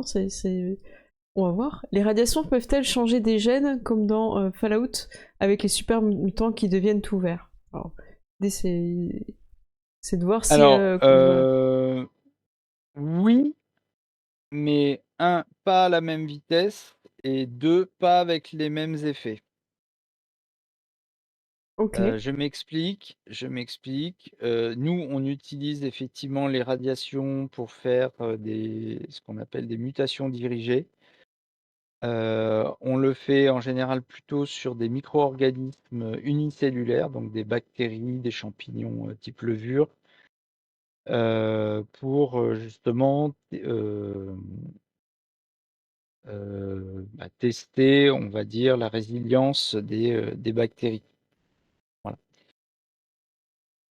Mais ça se fait à l'échelle unicellulaire. Si vous faites ça à l'échelle d'un organisme complexe, les radiations, elles vont entraîner des mutations anarchiques qui ne seront pas les mêmes d'une cellule à l'autre. d'accord. Et donc les mutations qu'il va y avoir dans une cellule sur le chromosome 3, la cellule d'à côté, ça va y avoir une mutation sur le chromosome 14, et sur la cellule d'à côté, sur le chromosome 19. Mm. Et donc forcément, ces mutations n'ont rien à voir entre elles. Et donc en fait, à l'arrivée, tout ce que vous allez déclencher, c'est un cancer. Mm. Voilà. Donc vous ne serez pas tout vert, vous n'aurez pas une langue préhensible, vous ne grimperez pas au mur. Non, non, non. Voilà, vous serez par contre sans doute bardé de cancers. Enfin, en tout cas, vous avez plein de bonnes raisons d'avoir des cancers de partout. C'est surtout ça, et ça va pas être du jour au lendemain. Ça va sans doute prendre plusieurs mois, voire plusieurs années. Ça dépend du degré d'émission De des radiation. radiations.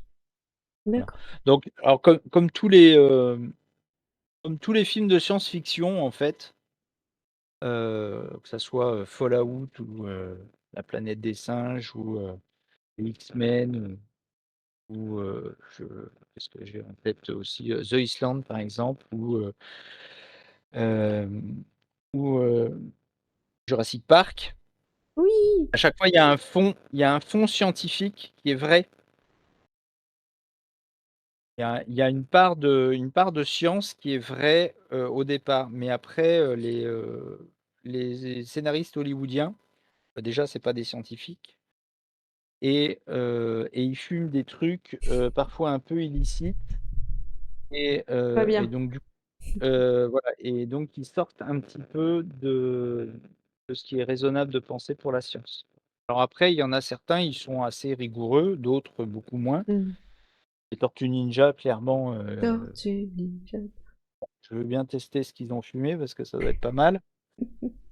Hem, mais par contre, des films comme La planète des singes, Bienvenue à Gattaca, Mmh. heu quand je dis La planète des singes, c'est La planète des singes, la nouvelle trilogie Mmh. récente, hein. OK. The Island, Bienvenue à Gattaca, ouais, voilà, ça ceux-là, ils sont assez proches de la réalité, D'accord. à prendre avec prudence, hein, même Jurassic Park, on commence à s'en approcher un petit peu doucement. Alors on n'en est pas encore à faire des dinosaures, Tu penses au loup? mais alors oui, voilà, en fait, oui, Colosseus, voilà, qui vient de recréer le loup géant et qui est en train de travailler sur, le dodo et le mammouth. OK. Voilà, donc c'est une entreprise de la côte ouest des États-Unis, qui est en train de travailler, là-dessus. Mmh. Voilà, alors après, bon, j'ai pas été regarder dans le détail, je suis pas un spécialiste du dossier, mais bon, de ce que j'en ai lu pour le moment, le loup géant qu'ils ont créé, en fait, c'est pas le même Mmh. loup géant qui avait disparu, c'est une nouvelle version d'un loup géant, modernisé. Donc en fait, c'est à la fois le même, mais pas le même. Ce que j'avais lu aussi, ouais. Voilà, donc et ça sera pareil pour le mammouth, puisque le mammouth, ils vont partir du code génétique, d'un éléphant, moderne Ils vont le mammouthifier. et ils vont le mammuthifier, voilà, donc Mammoothifier. C'est c'est hyper intéressant. Après, bon, bah, ça posera des questions et je pense que tout le monde peut s'en poser, hein, du côté éthique aussi. Voilà. ouais, sur les mammouths, clairement, la communauté scientifique est pas fan de l'idée, hein. Mm. Moi, de ce que j'ai lu, il y en a quand même beaucoup qui disent que les 200 millions de dollars qu'ils ont levés, ils auraient été bien plus utiles pour faire d'autres types de recherches, On sait où. notamment sur le réchauffement climatique ou pour éradiquer la faim dans le monde, ou enfin voilà. Bon. C'est vrai. Euh, Et on te demande si tu connais la série sur Arte qui s'appelle Tu mourras moins bête. Professeur Moustache. Euh, Pas du tout. C'est Ça me trop dit bien. absolument rien. Mais je regarde C'est. pas la télé en même temps, donc Ouais, c'est un peu tu normal. peux les trouver sur YouTube, ça dure pas très longtemps. Et c'est des petits épisodes avec beaucoup d'humour qui expliquent des choses de... sur beaucoup de sujets. Sur beaucoup de sujets, donc D'accord. voilà. Tu mourras moins bête, ça Ouais, s'appelle, tu c'est mourras ça? moins bête. Je te le copie-colle si tu veux, je te l'envoie en Ouais, ouais, Discord comme ça. j'irai regarder ça. Voilà, je t'envoie la question. Hop. Écoutez, Et là, du ça, coup, dans le chat, là, on a des scientifiques, on a des gens qui s'intéressent à la génétique. peut-être des scientifiques en herbe, je ne sais pas, ouais. J'ai cru Dites-nous. comprendre la personne là, qui a posé la question là, sur la maladie neurologique là, tout à l'heure. Je sais pas, est-ce C'est... que c'est quelqu'un qui est touché directement ou Oui, c'est ça. indirectement? C'est ça, c'est quelqu'un qui, justement bah, est impacté indirectement par ça, ouais.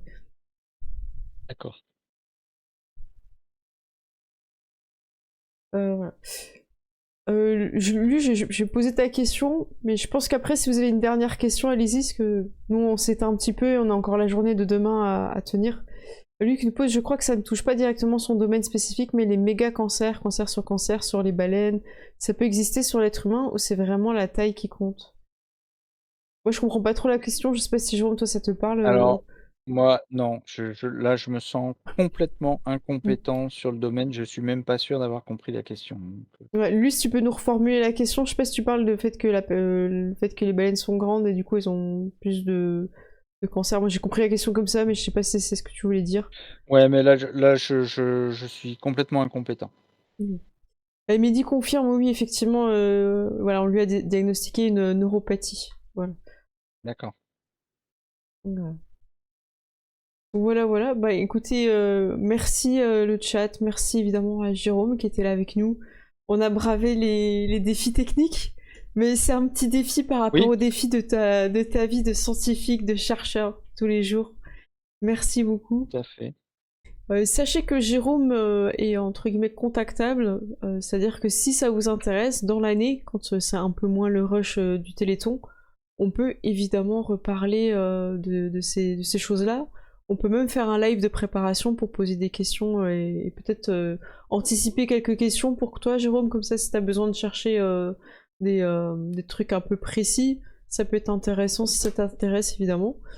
Et rester évidemment dans ton domaine à toi, de de ce que tu fais, de ce que tu nous apportes. Merci beaucoup. C'est hyper intéressant de voir ton métier.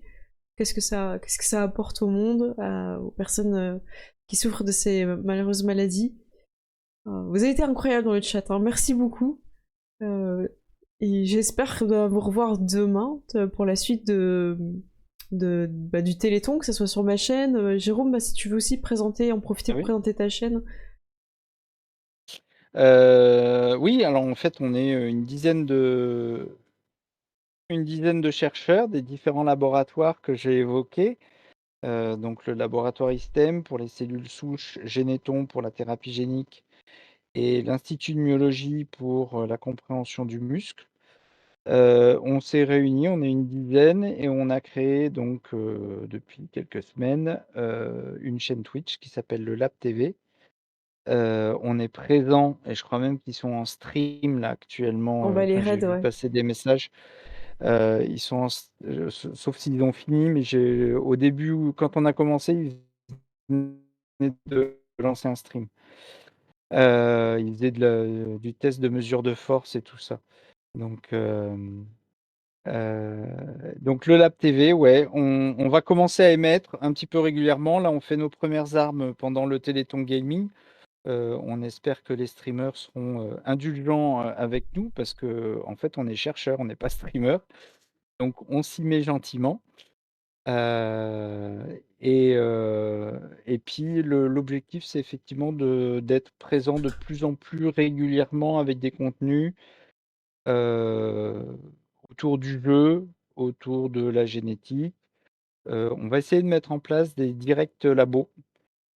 Mais ça, il faut qu'on demande à nos instituts Mm, respectifs l'autorisation d'aller mm. balader des caméras en direct dans les labos. Ça va pouvoir se faire, hein, mais voilà, faut qu'on organise les choses en bonne intelligence. Donc voilà, donc bah, on espère pouvoir vous retrouver sur cette chaîne. Voilà, on est une dizaine. Tous motivés et tout ça, et on a envie de partager nos recherches. J'espère que je vous ai fait un petit peu du doigt notre monde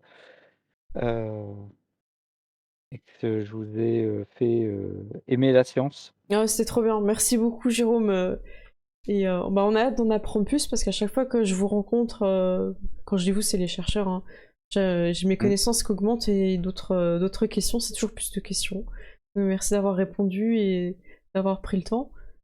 On se retrouvera de toute façon en vocal. Grimper la cagnotte de Cécile. Ouais, parce que là, Jérôme, il va pas pouvoir jouer avec moi et voilà, on veut évidemment Ouais. aider le Téléthon et faire des dons, Il y a mais on a des là objectifs perso derrière. Hmm. gros palier, premier palier à 500 là si vous voulez découvrir. Est-ce que tu as teasé un petit peu le synopsis Pas du tout, vas-y, hein. de ce nouveau truc? Je préfère alors Euh, j'ai juste dit que ça serait sur Donjons et Chatons et que ce serait sur la génétique et j'ai absolument pas parlé de plus. Donc je te laisse le on va, pitcher. on en dit un tout Ah bah petit peu oui. plus. Donc effectivement, Donjons et Chatons. On, on va être dans une communauté de chatons Maine Coon, on Trop peut le bien. dire. Ouais, ouais. Donc les Maine Coon, hein, c'est les plus gros chats qui existent sur Terre. Et vais pas en dire beaucoup plus. Et on va essayer de comprendre un peu les lois de l'hérédité, euh, justement autour de ces chats Maine Coon. Voilà. Et pour ceux qui connaissent un petit peu Donjons et Chatons, on va apprendre un truc sur l'histoire de Walter. Pourquoi est-il si méchant? Parce que c'est trop bien. C'est un personnage hyper intéressant de Donjons et Chatons, donc c'est cool que t'écrives dessus. Et il faut savoir que Jérôme, quand il propose des scénarios donc, qui sont dans l'esprit de comprendre comment fonctionne la génétique et tout, il est aussi en parallèle avec les studios Dead Crow, qui sont les créateurs de Donjons et Chatons, Exactement, ouais. pour rester correct et en parallèle avec le lore sans, comment dire, enfin, vraiment pour, j'ai envie de dire, rester dans les rails, parce que, Voilà. ouais, c'est ça, pour que ça reste vraiment dans la gamme et que les scénarios soient donc complètement intégrés dans tout ce qui est proposé déjà dans le jeu. Ouais. Là, ça a Euh, été validé par Trikitov qui a relu le synopsis. Je l'ai envoyé aussi à Clément de Ruyter, qui est l'auteur initial et le créateur de Donjons et Chatons. Et donc voilà. Donc on aura, je ne désespère pas d'avoir peut-être quelques illustrations de Clément, mais qui pour le moment n'a absolument pas le temps. Mais bon, si il est blindé. ouais, il est blindé Mhm. avec la sortie de la série Donjons et Chatons sur France TV. Donc, Ouais, trop bien. donc voilà, ça va être trop génial, ouais. Encore merci Jérôme, c'était trop bien. Demain, t'as une grosse journée aussi qui t'attend. Ouais, Ouais. je serai avec le Téléthon Gaming en direct des arènes d'Evry de 10h à 14h. Donc je ne sais pas du tout encore avec quel streamer je serai. On improvisera sur place. On streamera peut-être avec, je sais qu'il y a Laure du Lab TV qui sera là aussi, donc Mm. on fera peut-être des streams à plusieurs. Je crois on est 2 ou 3 du Lab TV sur ce créneau-là, donc on fera peut-être des choses ensemble à ce moment-là. D'accord. On a ramené plein de jouets. On a plein de petits jouets là, à l'Agora. Là, les copains, là, ils sont arrivés quand ils ont pris leurs Mhm. écrans et tout ça. Ils ont trouvé, je leur avais déposé plein de petits jouets rigolos qui viennent du labo. Il y a des airlines avec des liquides colorés. Il y a des maquettes de vecteurs de thérapie génique en forme de balles pour chiens, etc., etc. Donc, je pense que. Et C'est là, trop ils bien. étaient en train de faire des tests de mesure de force avec le dynamomètre. Donc, il y a un appareil qui a été développé par l'Institut de myologie justement pour faire du diagnostic de maladies neuromusculaires. Ok. Bah, Mais du ça coup, il y a pas permet de mal de mesurer choses. la force et donc là, ils vont faire un gros défi aux arènes là-dessus. Ok, bah, ça va être trop bien. Il y a encore pas mal de choses qui sont prévues tout au long avec bah, les gens qui sont sur place, les gens qui sont en remote. Et c'est super. Je peux que vous inviter à participer, que ce soit bah, déjà comprendre, comment dire, s'instruire là-dessus, c'est important. Et Ouais. si vous Il y en a pouvez qui faire des veulent dons. venir visiter les labos. Je ne sais pas s'il y a des gens dans le chat qui habitent en région parisienne, qui sont pas très loin d'Evry. Mm, Le laboratoire Généton est tout ouvert pendant les 30 heures non-stop à la visite.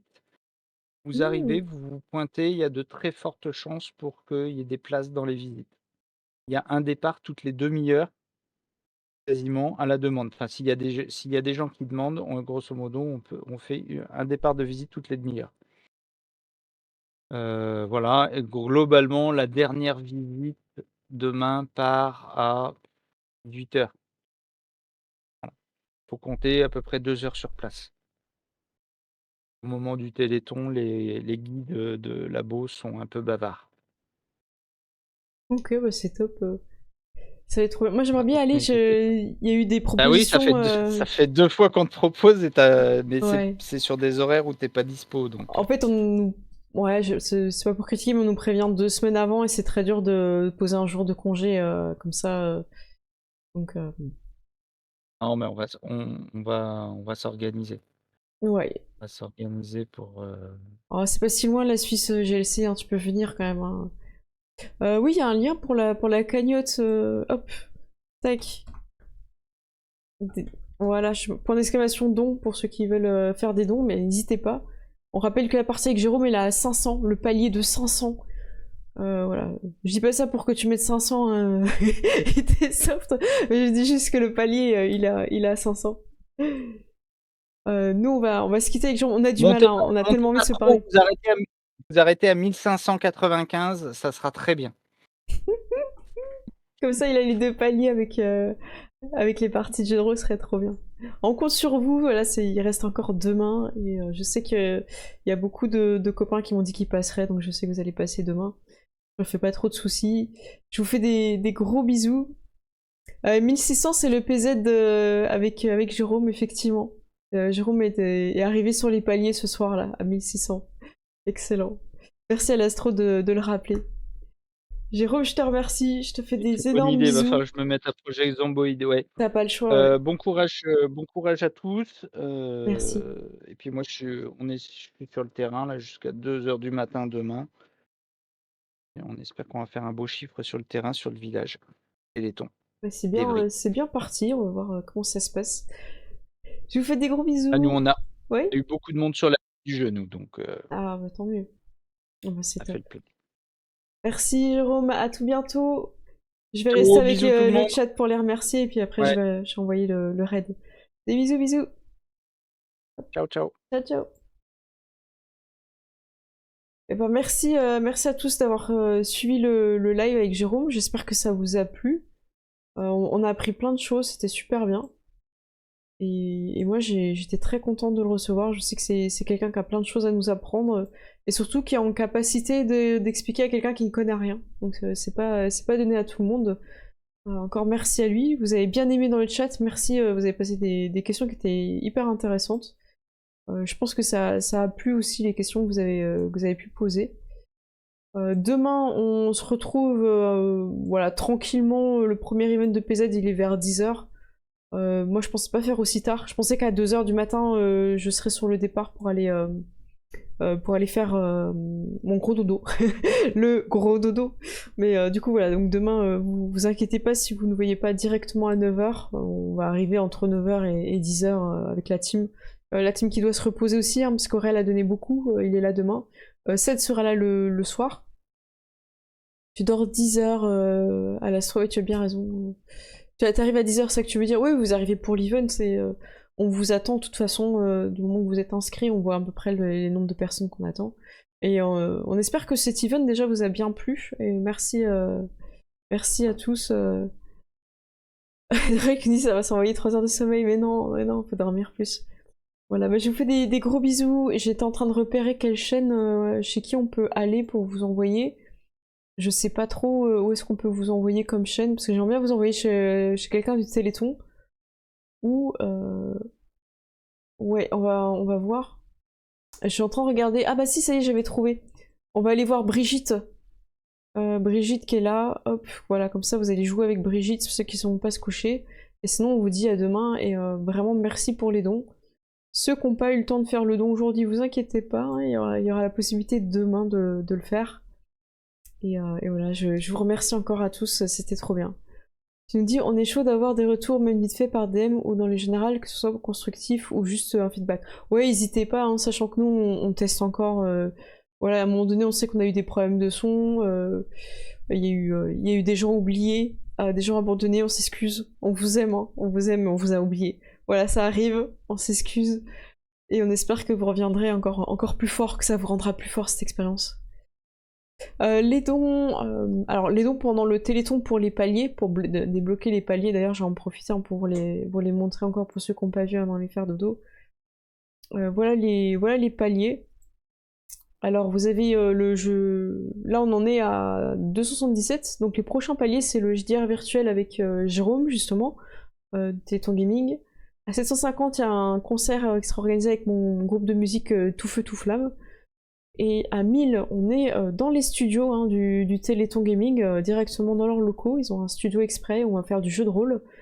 À 1500, enfin 1500, on est avec Tatiana Game, pour ceux qui la connaissent pas, elle fait plein de jeux de société, elle fait découvrir des jeux de plateau, tout ça c'est trop bien. Elle fait aussi du jeu de rôle, Donc on fera du jeu de rôle chez elle, c'est trop bien. Avec les cams et tout, ça va être une super ambiance. 1600 le palier qui a été rajouté ce soir. Jérôme joue avec nous sur Project Zomboid, alors qu'il ne joue pas. Il va découvrir le jeu avec nous. 1750, on est avec Mademoiselle Soso sur du GDR virtuel. Mademoiselle Soso, elle fait énormément de vidéos tout autour du manga. Elle donne son avis, elle parle des auteurs, de comment a été construit un manga, dans quelle ambiance et qu'est-ce qu'il raconte. Et elle vous fait découvrir des mangas qui sont un peu oubliés ou qui n'ont pas eu le succès qu'elle pense qu'ils devraient avoir. Et je trouve que c'est intéressant, ça déterre un peu des mangas qu'on a bien aimés à une époque et qu'on a oubliés. Et à 2000, là c'est un challenge personnel de dingue, je propose un concert de violon, sachant que les seuls concerts que j'ai faits, c'est à savoir un morceau que je connaissais pas par cœur, devant un public de parents. Donc là, le step, il est incroyable, voilà. Je vous cache pas que je l'ai mis à 2000 parce que voilà, je pense pas qu'on arrivera à 2000, j'espère qu'on arrivera à 1750, mais 2000, ce serait vraiment, vraiment énorme, quoi.